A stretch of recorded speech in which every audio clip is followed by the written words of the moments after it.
Selamat pagi Bu Ika. Selamat pagi Bu Santi. Sehat Bu ya? Sehat Bu. Bu Santi semoga sehat juga ya. Ya sama-sama Bu. Maaf mengganggu waktunya Bu ya.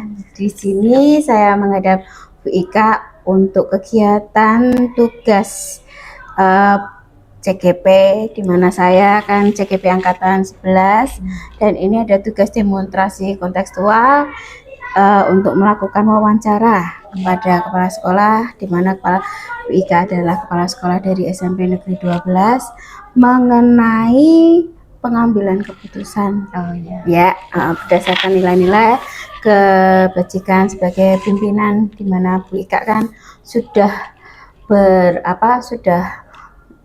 ini maksudnya sudah ditetapkan kepala sekolah, otomatis banyak sekali problem-problem yang sudah dihadapi sampai sekarang ini. Dan ini saya akan bertanya-tanya ya, boleh ya Bu ya? Ya. Ini selama ini bagaimana Bu Ika mengidentifikasi kasus-kasus yang pernah Bu Ika hadapi yang merupakan itu dilema etika? Ya, gitu. Untuk dilema etika itu saya mengidentifikasi pertamanya adalah nilai-nilai apa saja yang ada. Artinya di kasus itu apakah ada nilai kebaikan dan keburukan atau dua-duanya kebaikan semua. Ketika dua nilai adalah baik dan baik, maka itulah dilema etika. Oh, seperti itu ya. Tapi emang dilema etika itu membuat benar-benar dilema ya Bu. Kadang kita nggak bisa menentukan apakah yang kita lakukan itu benar ataukah yang salah itu juga benar gitu ya Bu ya. Jadi memang perlu lebih analisis yang lebih mendalam untuk mengambil keputusan dari kasus yang berupa dilema etika. Itu biasanya terkaitan oleh warga sekolah seperti dari guru atau dari siswa atau dari staf TU atau gimana Bu? Bisa dari mana saja Bu. Dari guru, dari siswa, dari TU, bisa semua. Kan orang tua mungkin ya Bu ya. Bisa juga. Iya. Ya variasi banget ya Bu ya. Ya kemudian Bu, selama ini bagaimana Ibu menjalankan pengambilan keputusan yang ada di sekolah Ibu ya, terutama kasus-kasus yang mengenai dua kepentingan yang kira-kira sama-sama benar atau bahkan sama-sama mengandung nilai kebajikan. Ya, jadi memang kita harus punya langkah berpikir yang sistematis ya Bu. Jadi memang kita harus mempertimbangkan ada 4 paradigma untuk menangani kasus-kasus yang berupa dilema etika. Kemudian ada 3 prinsip pengambilan keputusan harus kita pedomani. Kita sesuaikan dengan kondisi kita secara pribadi, mau mengambil prinsip yang mana. Kemudian ada 9 langkah dalam pengambilan keputusan juga perlu kita pedomani supaya mengantarkan kita pada keputusan yang benar. Jadi itu Bu ya, ada 4 prinsip, ada 4 paradigma, 3 prinsip dan 9 langkah itu harus benar-benar kita pegang. Oh iya. Terus langkah-langkah apa yang istilahnya yang biasa Ibu lakukan selama ini? Yang pertama saya kembalikan ke diri saya sendiri. Saya termasuk orang yang seperti apa sih? Apakah orang yang cocok berpikir dengan berbasis rasa peduli atau berbasis peraturan atau mungkin berbasis hasil akhir? Oh gitu. Karena untuk guru-guru atau individu yang memiliki empati yang tinggi itu cocok untuk berpikir berbasis rasa peduli. Kemudian untuk orang-orang yang punya sifat jujur, komitmen yang kuat untuk tunduk pada aturan itu lebih tepat berpikir dengan berbasis peraturan. Seperti itu. Jadi ketika mungkin Bu Santi menghadapi beberapa kepala sekolah akan terasa berapa perbedaannya ketika mengambil keputusan. Karena juga dipengaruhi oleh masing-masing karakter pribadi kepala sekolah itu. Jadi saya kembali ke diri saya sendiri, saya itu model orang yang tipikalnya seperti apa sih? Atau mungkin tidak tegaan, sehingga saya berpikirnya berbasis rasa peduli. Seperti itu. Tapi kadang di lain waktu menghadapi kasus yang berbeda tidak bisa menjadi diri saya sendiri, tapi harus berpikir dengan memposisikan yang pas sesuai dengan kondisi kasus yang dihadapi. Oh gitu. Jadi memang pengalaman saya dari beberapa kepala sekolah, memang masing-masing tindakan yang kebijakan yang dilakukan itu memang diputuskan memang berbeda-beda ya. Jadi tidak bisa menyalahkan gitu ya Bu ya.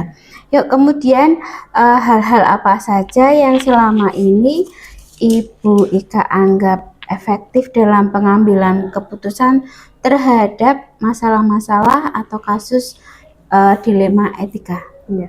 Dalam menghadapi kasus dilema etika ini harus kita perhatikan karena ini situasi yang dilematis ya, karena dua-duanya sama-sama benar. Sama-sama benar. Kita harus menganalisis apakah kasus itu termasuk kasus individu dengan kelompok yang saling berhadapan ya, ataukah rasa keadilan dan rasa kasihan, ataukah kebenaran dan kesetiaan, ataukah berkaitan dengan waktu jangka pendek atau jangka panjang. Itu yang harus benar-benar dipertimbangkan.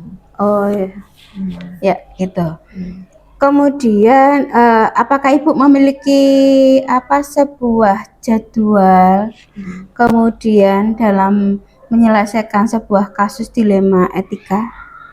Kalau jadwal tergantung kasusnya ya Bu. Kalau kasusnya itu memang harus diselesaikan saat itu juga ya saya selesaikan saat itu juga. Tetapi ketika itu bukan kasus yang istilahnya mendesak, kemudian bisa dijadwalkan ya, akan dijadwalkan di waktu seperti nanti bisa direfleksikan bersama-sama dulu. Kita ada pertemuan bareng untuk refleksi, kita selesaikan bareng-bareng. Tapi ketika ini kasus memang berat dan harus selesai cepat, ya biasanya tidak pakai jadwal saat itu juga.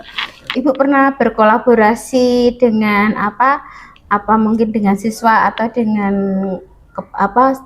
teman-teman guru kemudian atau warga sekolah enggak dalam menghadapi dilema etika ini? Ya, karena untuk dilema etika itu kan pertama kita harus ada data yang tepat ya untuk mengambil keputusan, sehingga untuk penjaringan data itu saya tidak bisa sendiri, kadang juga bisa sendiri. Ketika ada kasus-kasus yang tidak bisa sendiri, tentu saya melibatkan Bapak Ibu guru maupun warga sekolah yang lain. Oh, seperti itu.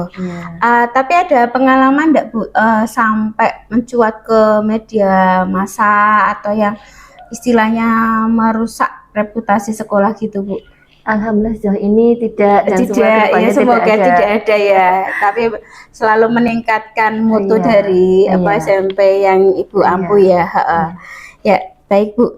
Kemudian apakah Ibu langsung menyelesaikan dari permasalahan tersebut langsung diselesaikan atau menunggu saya mau mengidentifikasi dulu, saya mau menjadwal dulu, atau bagaimana Bu tindakan yang Ibu ambil?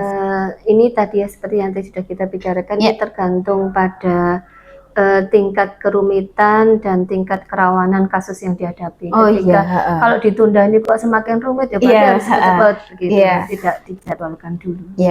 Jadi kalau seumpamanya tingkat kerawanannya tinggi, berarti kita Bu Ika kan memerlukan juga sinergi dengan teman guru ataupun dengan warga sekolah lain. Mungkin juga berhubungan dengan orang tua murid yang untuk bisa sama-sama menyelesaikan masalah ini.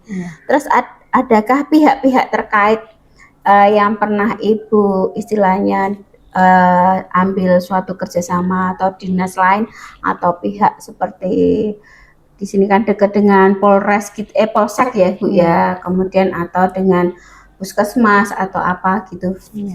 Untuk kerjasama dengan pihak luar itu yang pernah kita jalin dengan kelurahan tuh, kelurahan anak-anak yang memang tidak bisa lagi mengikuti pembelajaran di sekolah ini. Sedangkan mereka harus lanjut belajar, sehingga kita ada kerjasama wajib belajarnya itu harus dengan PKBM juga dengan kelurahan. Ini kaitannya dengan dilema etika, satu kasus ya Bu ya, yang kemarin betul-betul kita pikirkan antara kita mau mengembangkan karakter anak atau prestasi anak. Idealnya dua-duanya kan berjalan sejalan.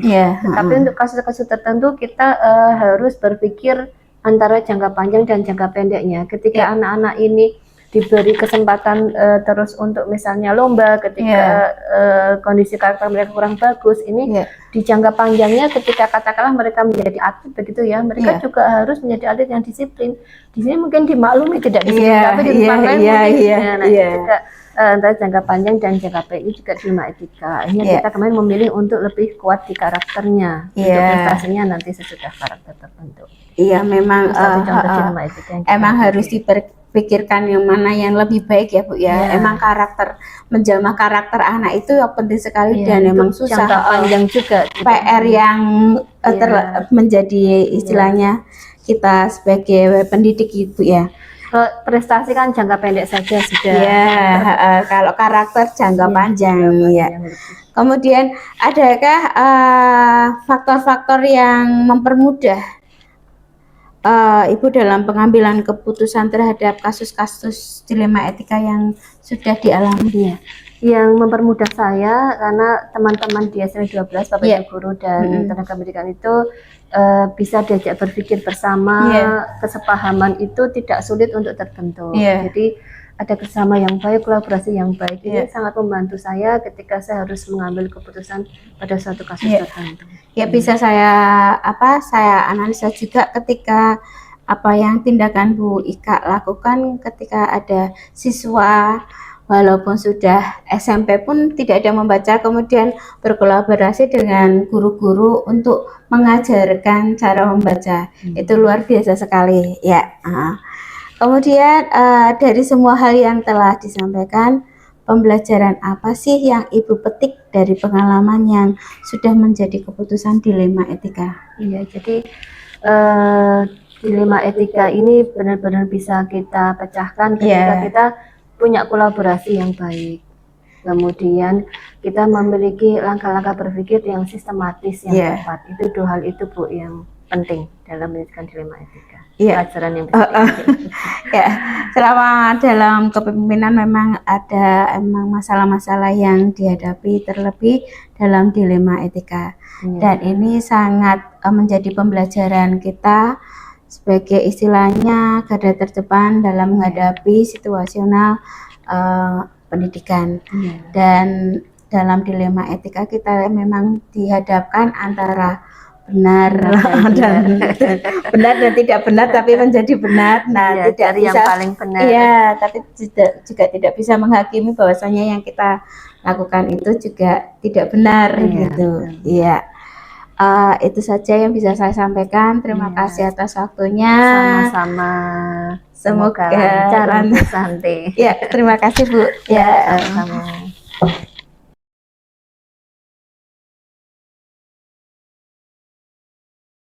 Ya, selamat pagi Pak Rohmat. Selamat pagi.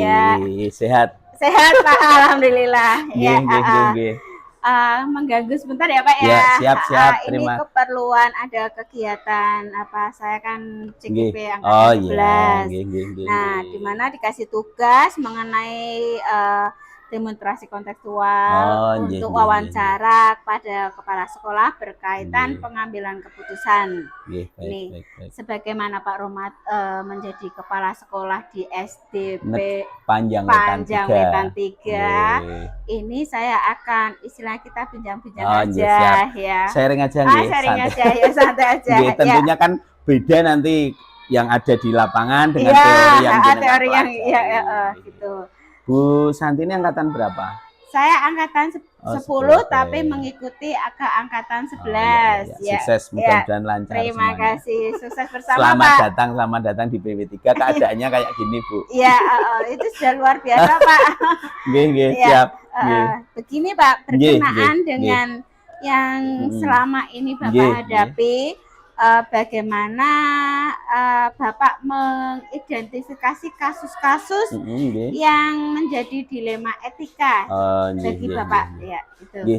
Baik, terima kasih Bu Santi atas kerawuhannya, atas kedatangannya. Ini sedikit sharing saja. Memang ternyata berbeda Bu Santi, waktu menjadi seorang pemimpin itu kita dihadapkan pada situasi-situasi yang tidak mudah bagi kita untuk mengambil tidak terduga dan tidak mudah untuk mengambil keputusan. Kalau dulu mungkin sebelum menjadi pimpinan kita mudah untuk segera memutuskan sesuatu A, B, C gitu tanpa kita, karena mungkin di situ kita tidak akan bersinggungan langsung, menanggung langsung dari efek apa yang kita putuskan karena belum menjadi seorang pemimpin. Tapi setelah menjadi seorang pemimpin banyak hal yang harus kita pertimbangkan. Biasanya tadi pertanyaan Bu Santi terkait dengan bagaimana itu, biasanya saya merespon dari masukan dari teman-teman, dari Bapak Ibu guru, dari wali murid juga,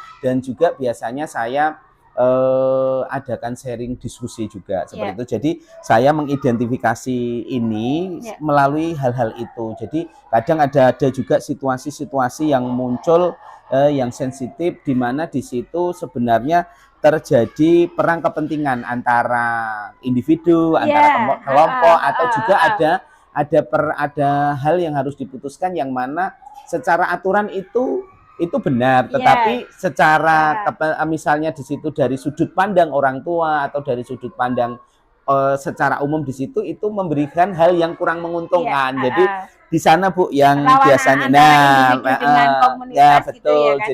Jadi saya juga di situ menemukan juga dilema yang mana harus ini mana sih yang harus saya putuskan, karena tentunya benar. Karena baik, betul. Karena tentunya nanti kalau kita sudah mengambil keputusan, hal itu akan memberikan efek, memberikan dampak bagi seluruh warga yang ada di sekolah ini. Jadi seperti itu Bu, biasanya saya mulai dulu dengan mendengar dari berbagai unsur yang ada, seperti itu. Jadi tidak serta-merta harus diputuskan ya Pak? Betul, jadi biasanya saya begini Bu, saya mencoba mendengar dulu tentang mana sih duduk perkalanya itu seperti apa. Setelah itu saya mencoba untuk mencari referensi juga dari mana tentang hal-hal itu, dari sisi hukum, sisi normanya, dan juga terutama saya biasanya kalau di sini karena saya juga termasuk muda, di sini saya berdiskusi juga dengan guru yang ada di sini yang lebih senior, yang lebih berpengalaman. Dari situ, nah dari sana saya baru Bu melakukan semacam perenungan lah mana nih yang terbaik, melakukan refleksi seperti itu dari berbagai sumber yang tadi saya tempuh, saya lakukan seperti itu. Jadi kalau yang sudah Bapak lakukan itu bagaimana dalam menjalankan pengambilan keputusan di sekolah panjenengan, terutama ada kasus-kasus ada dua kepentingan yang sama-sama benar. Nah, itu bagaimana Pak Romat bisa mengambil keputusan, Pak? Begini Bu, jadi tadi kan stepnya saya selalu melakukan refleksi, mendengar juga dari berbagai sumber, tetapi bagaimana saya mengambil keputusan itu, saya tentunya bahasanya kalau pinjem istilah politisnya yang melakukan kontemplasi gitu. Saya melakukan refleksi, perenungan dulu, dan saya juga kadang kalau untuk hal-hal yang sulit mungkin harus membutuhkan waktu juga. Namun dalam menjadi seorang pemimpin kadang juga harus segera diputuskan. Nah di situ biasanya saya selalu memegang unsur kebajikan dan kebaikan, yang mana utamanya yang selalu saya pegang adalah mana kepentingan ini yang berdampak paling baik untuk siswa. Jadi saya berpikir seperti itu. Jadi tidak untuk individu, tidak untuk golongan, apalagi untuk pribadi saya. Jadi saya melibatkan juga dari tim yang ada di sekolah, manajemen sekolah sini, bagaimana memberikan masukan itu sehingga nanti di sana saya mendapatkan perspektif atau pandangan yang menyeluruh seperti itu. Nah, sehingga keputusan yang saya ambil itu berorientasi kepada satu kebajikan dan juga menciptakan hal yang terbaik bagi siswa dan juga kesejahteraan juga, intinya tidak menimbulkan justru kegaduhan di lingkungan ini. Jadi terpenting itu memperkeruh suasana. Jadinya istilahnya Jawa itu jika ada suatu problem ya kita oleh iwae aja sampai budek banyune. Nah, di situ kan kita kita membutuhkan juga sinergi dari berbagai unsur yang ada di sekolah, dan juga di situ begini Bapak Bu Santi, pedoman saya biar saya itu tidak ragu, saya selalu mencari preferensi aturan. Itu yang pertama. Jadi aturannya apa sih tentang ini? Nah, tetapi setelah aturan itu juga tidak kita ambil mentah-mentah. Masukan dari teman, masukan dari senior juga tentang bagaimana situasi yang ada di sini bergejolak seperti ini. Kadang kita juga, saya kalau untuk sesuatu yang mungkin bisa ditunda untuk tidak harus segera ditentukan, kadang saya tes ombak dulu nih juga sama teman-teman. Bagaimana nih kalau seperti ini? Nanti kan ada feedback ke kita. Nah, baru setelah itu kita putuskan seperti itu. Jadi istilahnya Pak Romat itu cepat mendengar tapi lambat untuk bicara, karena harus ada itu, tidak harus memutuskan serta-merta ya. Gini Bu, ternyata setelah jadi pimpinan itu, kalau dulu waktu saya belum menjadi seorang pemimpin, itu kadang responnya cepat. Itu gini tapi setelah itu oh ternyata ini tuh efeknya panjang juga gitu ya. Tidak memilah betul tapi bagaimana merangkul Nggih, semuanya ya dengan harus baik. harus bisa mendengar juga sih Bu dari seluruh unsur itu biar nanti keputusan yang kita ambil itu bisa juga meskipun itu tentunya akan belum tentu bisa diterima itu menurut sesuai dengan keinginan tetapi bisa diterima oleh seluruh pihak. Tentunya kan ada pihak yang merasa dirugikan juga dong dari keputusan kita tetapi tentunya kan itu jalan tengah win-win solution yang mana dia juga bisa menerima gitu. Jadi kan istilahnya podo-podo legowo. Nah, betul bahasane Pak. Ya. Kemudian apakah ada prosedur atau langkah-langkah istilahnya mau dikaitkan dengan secara teoritis dari pengambilan kebijakan yang Bapak ambil gitu. Jadi begini Bu, kalau saya ya kalau secara teori mungkin step by stepnya ini juga sharing saja nanti dengan mungkin Bu Santi tentunya kan juga sudah penuh dengan pengalaman memimpin di organisasi penjana.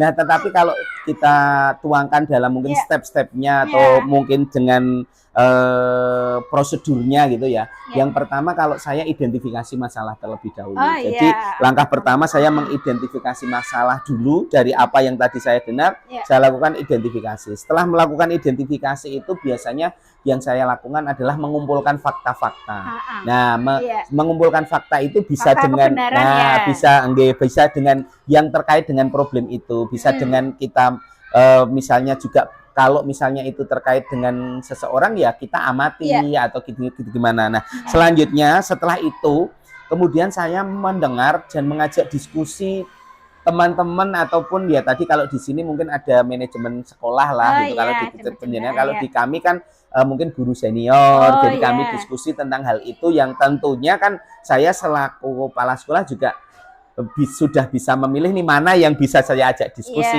dan tidak. Nah di situ. Nah setelah itu nanti biasanya saya langsung melakukan mengevaluasi alternatif solusi kan biasanya ada plan A, plan B, gitu. Nah, bagaimana? Nah, biasanya saya evaluasi juga Bu, misalnya dari situ berdasarkan prinsip keadilan, prinsip kesejahteraan siswa dan nilai moral.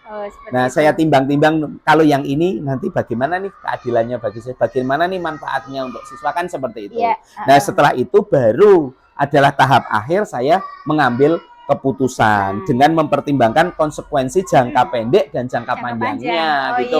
Kadang kalau kita hanya sesaat gitu kan udah wes ini aja tetapi ternyata efek jangka panjangnya kurang baik kan juga kurang baik untuk kita putuskan. Contohnya kalau ke Pak Rohmat mengambil prestasi aja tetapi enggak nganu akhlaknya kadang kan jangka gitu. panjangnya itu betul. Karakternya itu. Biasanya kalau di sekolah kan gini Bu, contoh kalau di kami kan kami di pramuka ya, ada pandangan dari Bapak Ibu guru, wah ini untuk lomba harus kita latih dari pagi. Nah, hari pagi. Tetapi di situ kan ada dilema juga. Di satu sisi juara ini kan mendorong anak-anak itu untuk berprestasi, tapi di sisi lain ada pandangan guru lain yang merasa ini tuh menyita jam belajar mereka. Mereka kan hanya di satu bidang. Nah, di situ kan juga saya harus di satu sisi jika ini saya dorong untuk prestasi saja, otomatis anak-anak ini akan kehilangan juga pembelajarannya di kelas. Pendapat guru kelasnya ini benar juga, tetapi di satu sisi untuk contohnya seperti itu Bu, dilema gitu. Itu Bu, dari apa yang sudah Pak Rohmat alami, tantangan apa yang sudah Pak Rohmat hadapi? Jadi kalau menurut saya begini Bapak Ibu, Bu Santi, kalau saya itu karena orang Jawa saya selalu berpikir bahwa sebenarnya segala sesuatu masalah itu bisa kita selesaikan dengan sopan santun. Nah, gitu intinya dengan komunikasi dan komunikasi yang baik. Betul. Jadi sesulit apapun masalah kita di lingkup sekolah itu, asalkan kita bisa berkomunikasi dengan terbuka, berdiskusi dengan baik, baik secara internal maupun eksternal, itu membantu saya melihat masalah dari berbagai sudut pandang. Ya, jadi di situ akan tercipta transparansi dan dalam mengambil keputusan itu saya tidak semena-mena lah intinya, tidak hanya itu. Jadi dari unsur sebagai unsur semuanya saya ambil dan di situ saat itu saya lakukan dalam pengambilan keputusan sehingga terciptanya sebuah kepercayaan dari warga sekolah. Nah, kalau sudah ada kepercayaan di situ, untuk problem-problem berikutnya akan lebih mudah. Iya. Nah, terutama kalau tantangan yang saya hadapi selama ini itu tadi, kalau misalnya saya berdiskusi itu terjadinya perbedaan perspektif atau sudut pandang. Iya. Contoh nih guru, kan kadang ada juga sih Bu, teman-teman diskusi guru kita itu yang oh saya harus begini, yang satunya harus begini. Nah, bagaimana seninya kita untuk mencari jalan tengah ataupun bagaimana sih yang terbaik bagi kita. Nah, jadi itu tadi Bu, tantangan perbedaan pandangan kalau saya. Perspektif yang mana itu akan kadang mengaburkan saya untuk mengambil seperti itu. Itu. Jadi kalau menurut saya ya itulah kalau kita di sekolah itu yang paling menantang itu tadi juga kalau misalnya terkait dengan orang tua itu tadi kait dengan orang tua biasanya perspektif orang tua dengan kita itu kan sedikit berbeda. Kadang orang tua saya mau bilang itu kadang SDM yang berbeda kan memandang sesuatu akan berbeda juga. Jadi lebih ke perspektif kalau saya. Tetapi kalau sudah itu nyambung ya alhamdulillah itu nanti akan ketemu gitu solusi. Nah, betul. Ya, terima kasih Pak Rohmat. Tapi dari apa yang sudah Pak Rohmat alami ini kalau seumpamanya Pak Rohmat mengalami dilema etika itu permasalahan, apakah Pak Rohmat membuat jadwal khusus atau punya trik-trik sendiri kalau seumpamanya ada masalah langsung diselesaikan atau dari yang sudah Pak Rohmat lakukan itu untuk istilahnya catatan Pak Rohmat sendiri. Jadi begini Bu, memang kalau saya misalnya terkait dengan sesuatu yang harus kita selesaikan, misalnya faktor keamanan, faktor kesejahteraan, itu sensitif Bu. Nah, sensitif itu saya akan lebih cepat untuk segera mengambil keputusan karena kalau itu dibiarkan gitu nanti akan menimbulkan problem baru. Tetapi untuk permasalahan-permasalahan yang misalnya masih butuh perenungan, butuh pemikiran, biasanya saya memanfaatkan. Alhamdulillah di sini kan sekarang ada kalau biasanya yang saya lakukan biasanya ada pertemuan yang kita jadwalkan secara rutin. Itu kalau kita di hari Senin itu biasanya saya ada meeting pagi atau briefing. Nah, di situ kita agendakan Bu. Kalau misalnya saya pengennya gini Bu, masalah yang ada timbul dalam suatu keluarga, dalam satu sekolah ini segera kita uraikan. Kalau enggak itu akan menjadi sebuah gumpalan, nanti akan menjadi gunung es seperti itu, menjadi bola salju yang semakin besar. Makanya saya biasakan kalau ada waktu ya saya agendakan biasanya pagi. Kalau enggak di luar pelajaran Bu, siang kan anak-anak setengah 1 sudah pulang. Nah, itu kita sampai jam 2 itu saya minta bentuknya kita hanya omong-omong sharing di ruang guru. Itu saya duduk, Bu ini ada problem seperti ini, bagaimana itu kita agendakan seperti itu. Jadi kita jalan terus. Kalau terkait pembelajaran, alhamdulillah kan ada kombel Bu. Kita di sana yang terjadwal lebih terstruktur di hari Sabtu itu ada kombelnya. Tetapi kan kalau kombel kan terkait pembelajaran, biasanya yang agak pelik itu yang terkait bukan pembelajaran itu, yang di luar malah justru misalnya ada orang tua, ada anak, terus juga terkait dengan kita itu yang biasanya saya agendakan seperti meeting lah Bu, pertemuan singkat gitu. Tetapi saya usahakan seminggu sekali karena pikiran saya itu tadi kalau nggak segera clear. Contoh ya kemarin di sini ada masalah dari penjaga itu merasa bahwa oh ini kok mendapatkan hak yang berbeda, kok kenapa saya dibedakan dari teman-teman seperti itu. Padahal itu adalah terkait dengan uang sodako dari teman-teman yang mendapat tunjangan. Itu kan sebenarnya di luar kedinasan karena tetapi itu kan pribadi, tetapi karena itu dikumpulkan. Nah, penjaga itu merasa kenapa saya kok mendapatnya berbeda. Nah, itu kalau tidak segera saya cari solusinya, diskusikan untuk ketemu, itu akan menjadi seperti itu. Nah, dan saya mendapat PR juga dari kepala sekolah sebelumnya yang mungkin itu tidak clear. Makanya saya kepengen ya kita komunikasi lah gitu, kita jadwalkan untuk bertemu komunikasi. Insya Allah kalau ngomong-ngomong kan nanti akhirnya rodok lega Bu, meskipun mungkin orang rampung solusinya, tetapi akhirnya kan ada. Nah, istilahnya membuka sedikit betul. Penguraian masalah. Betul. Terus dari permasalahan tersebut, apakah ada faktor-faktor yang mendukung Pak Rohmat dalam menyelesaikan dilema etika ini, Pak?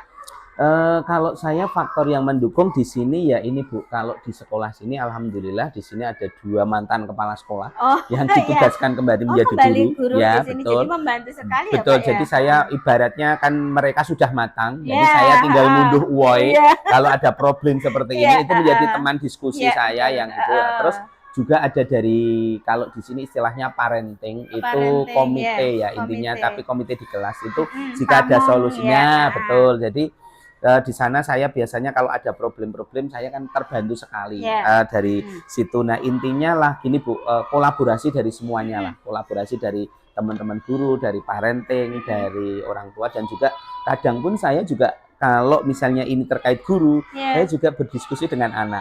Saya itu tidak sungkan misalnya saat istirahat. Ada kedekatan Saya duduk dongeng gimana sih tentang bu guru ini, apakah benar seperti ini gitu kan. Jadi menurut saya komunikasi dan kolaborasi dari Tapi semuanya. bukan menjadi rapot jelek bagi guru Bukan. tersebut Kalau ya, karena saya istilahnya. lebih ke untuk refleksi apa sih Refleksi, yang begitu. Ya. Terima kasih Pak. Yang terakhir ini dari apa yang sudah Pak Rohmat alami, pembelajaran apa sih yang Pak Rohmat petik dalam dilema etika ini? Baik, jadi begini Bu Santi, memang ya ini saya pun juga masih belajar ya, sebuah perjalanan untuk terus belajar. Namanya guru juga belajar tapi memimpin ini ternyata seperti sebuah seni Bu. Kadang teori yang kita dapatkan itu beda. Kita ternyata di lapangan berbeda. Jadi kalau saya pembelajaran penting yang saya dapatkan dari kasus-kasus ataupun dilema etika ataupun bujukan mular ini adalah belajar untuk mendengar. Belajar untuk mendengar dari semua pihak sebelum mengambil keputusan. Terus yang kedua kalau menurut saya adalah komunikasi. Setelah kita mendengar, kita berkomunikasi, bagaimana kemampuan komunikasi ini tentunya adalah komunikasi yang bagaimana mencari solusi. Karena juga ada, karena ada juga yang komunikasi itu justru malah membuat masalah baru. Contoh malah ini ibaratnya kayak ngobong gitu nih, itu jangan sampai. Jadi komunikasi bagaimana kita mencari solusi itu. Dan setiap dilema etika ini menurut saya membutuhkan pendekatan yang hati-hati. Pendekatan yang hati-hati, yang cermat, dan kita harus mencari preferensi, mendengar masukan dari semua pihak, dan itu tadi yang kita pegang adalah norma yang mana itu menjadi prinsip kita, adalah semuanya muaranya adalah untuk kesejahteraan, untuk kebaikan peserta didik kita. Jadi kita kembalinya ke sana. Insya Allah dengan seperti itu kita bisa menghasilkan solusi yang terbaik lah di satuan pendidikan itu. Meskipun tentunya yang namanya keputusan itu kan juga akan dinamis juga, mungkin seiring berjalannya waktu kita butuh untuk melakukan pembaruan ataupun pendekatan yang lain. Ritmenya naik turun. Nah betul itu. Jadi itu ya, Pak, ya. Begitu Bu. Terima kasih waktunya sudah mengganggu Pak Rohmat. Semoga sukses dalam memimpin sekolah ini. Mohon doanya, saya juga baru belajar. Jadi sukses bersama lah Pak. Amin. Jenengan juga sukses untuk CGP-nya segera selesai. Ini udah mau loka 5. Iya, ini kemarin loka 4, ini loka 5, loka 6. Panen raya. Nanti panen raya bisa tengok-tengok. Terima kasih. Sami-sami. Terima kasih Pak atas waktunya. Amin. Assalamualaikum warahmatullahi wabarakatuh. Waalaikumsalam warahmatullahi wabarakatuh. Sama-sama, sukses selalu semuanya.